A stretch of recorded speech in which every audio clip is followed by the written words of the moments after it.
আমি আমার ক্ষুদ্র জীবনে অভিজ্ঞতা থেকে দেখেছি ছেড়ে দেওয়ার মধ্যে সুখ আছে আর কি।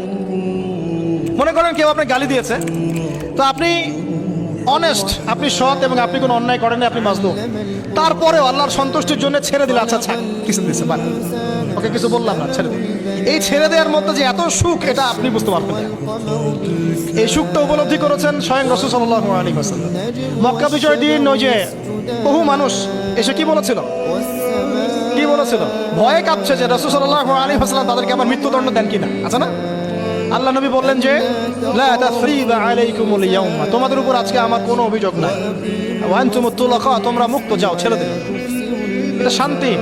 ইউসুফ আলাইহিস সালামের ভাইরা কুয়াতে ফেলে দিয়েছিল না, সেখান থেকে মিশরের বাজারে, সেখান থেকে রাজপ্রাসাদে, সেখান থেকে জেলখানায়, জেলখানা থেকে রাষ্ট্র ক্ষমতায়। কি লাইফ, ট্র্যাজেডি, লাইফের ট্র্যাজেডি দেখেছেন?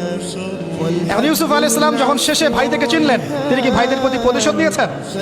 বলেছেন যাও, মাফ করে দিলাম, ছেড়ে। এটাই শান্তি। আল্লাহর জন্য ত্যাগের মহিমার মধ্যে শান্তি আছে। আল্লাহ পাক আমাদেরকে ত্যাগ করার তৌফিক দান।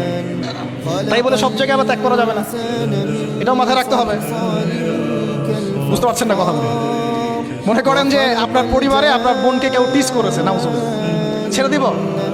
যা বাবা, তুই টিস করেছিস, যা, দিলাম, ছেড়ে। দেখো, মনে করেন যে কারো সমাজের মধ্যে কাউকে ধর্ষণ করা হয়েছে, নাউজুবিল্লাহ, আমরা বলবো যে যাক, মানবতা দেখালাম, ছেড়ে দিলাম।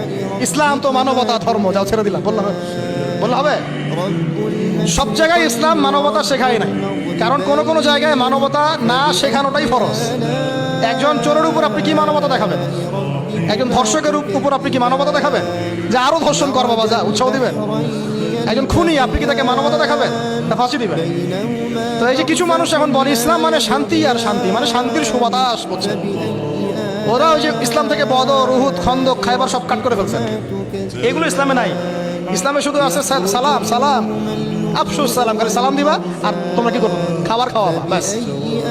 ইসলামে যে আরো বড় বড় বিধানগুলো আছে, এগুলো পাশ কাটিয়ে এড়িয়ে যাবে। ইসলাম তো শান্তির ধর্ম। আরে বাবা, শান্তি মানে কি? শান্তি মানে আল্লাহর বিধানগুলো মেনে নিয়ে আল্লাহর সামনে আত্মসমর্পণের মধ্য দিয়ে শান্তি অর্জন করা। এই হলো ইসলামের ডেফিনেশন। আল্লাহ পাক আমাদেরকে পূর্ণাঙ্গতা বোঝা তৌফিক দান করবে, আমিন। হ্যাঁ, যেটা বলছিলাম প্রিয় ভাইরা, অন্যের কষ্ট উপলব্ধি করে আমরা সারা বছর অন্যের স্বার্থকে অগ্রাধিকার দিব।